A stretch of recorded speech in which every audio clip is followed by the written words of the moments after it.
السلام عليكم ورحمة الله. ورجعت لكم بفيديو جديد وطريقة جديدة ووصفة جديدة، ومثل ما قريتوا بالعنوان اليوم راح نسوي أطيب كنافة بالمقلاة، يعني بالطاوة مثل ما نقول. هنا استخدمت هاي النوعية من الشعرية، لون البرتقالي أو أي لون أنتو من شعرية الكنافة تستخدمون عادي. هنا أخذت قسم من الشعرية مالتي، خليتها بالكاسة، فتفتتها وقصيتها بإيدي، يعني ما نعمتها، أنا ما أحبها تكون ناعمة حتى أسوي كنافة على أصولها. قصيتها بهذا الشكل مثل ما شفتوا قدامكم، يعني ما قصيتها ناعمة حيل، ما سويتها ناعمة حيل مثل ما أشوف هواية يسووها ناعمة كلش، وأنا صراحة ما أحبها هيجي، أحب أسوي الكنافة على أصولها. فأنا راح أحتاج 2 قالب زبد من هذا النوع، طبعا هذا متوفر بكل الأسواق وسعره بربع دينار، يعني معروف وموجود وتلقوه.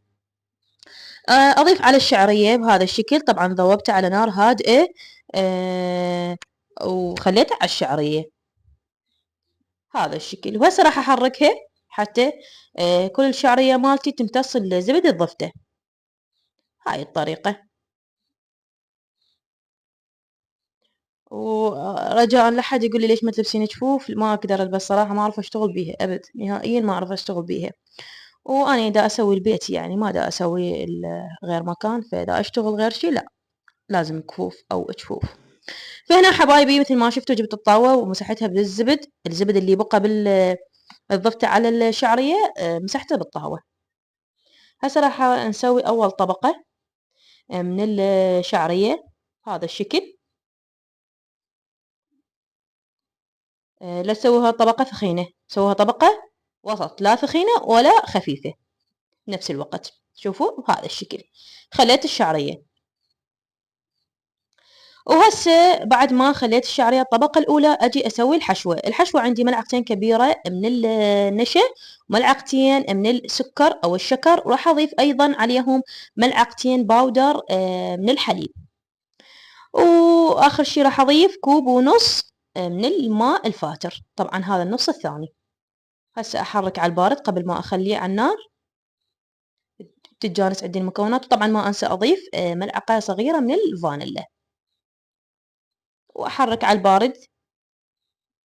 هسه اخليه على النار واظل احرك بيه على نار وسط. اذا وصلتوا لهذه الخطوة من الفيديو لا تنسون تدعمونا بلايك للفيديو واشتراك بالقناة وتفعيل زر الجرس حتى تشوفون كل شي جديد انزله اني بقناتي. بعد ما ثخن عندي القوام اطفي النار واضيف هذه العلبة من القشطة، استخدموا هاي النوعية، يعني انصحكم بها للحلويات. فهسه حبايبي بعد ما صار عندي هذا الشكل وهذا القوام المطلوب، اشيله من النار واخليه على الطبقة الاولى اللي سويناه انا وياكم. طبعا ما ضفت كل الكمية للأمانة، لأن أنا سويت بالطاوة، الطاوة هنا عندي مو كلش كبيرة، فتكفيكم هذه الكمية اللي سويتها أني بصينية أكبر تسووها. فشوفوا أخذت نص الكمية من عندها، أنا أعطيتكم بمقدار صينية، فأنا استخدمت للطاوة. هنا الطاوة مالتي بحجم صغير، فعادي احتفظت بها بالثلاجة ما عليها شي بالبراد. فراح أبلش أسوي الطبقة الثانية بهذا الشكل، أفتفتها على خفة إيدي، ما أضغط عليها حيل حتى تصير عندنا طبقة القشطة حلوة، يعني مو تمتصها الشعرية. فمثل ما شفتوا على خفة إيدي ضفت الشعرية وكبستها بإيدي على الطبقة الثانية، حتى مثل ما قلت لكم حبايبي حتى ما تصير عندنا طبقة واحدة، احنا نريد نسويها طبقات. فهسه حبايبي نص النار بهذا الشكل مثل ما شفتوا، وأخلي الطاوة على النار بدون أي فرن، استخدمت على النار سويتها. والكنافة الأصلية تكون على الطباخ تسووها، يعني مو بالفرن، الكنافة الأصلية. وأظل أحرك بهذا الشكل الدائري حتى تستوي عندي من كل الاتجاهات. وهسه حبايبي أجيب طاوة ثانية وأمسحها بالزبد مسحة بسيطة، وأقلب الطاوة على الجهة الثانية حتى تستوي عندي.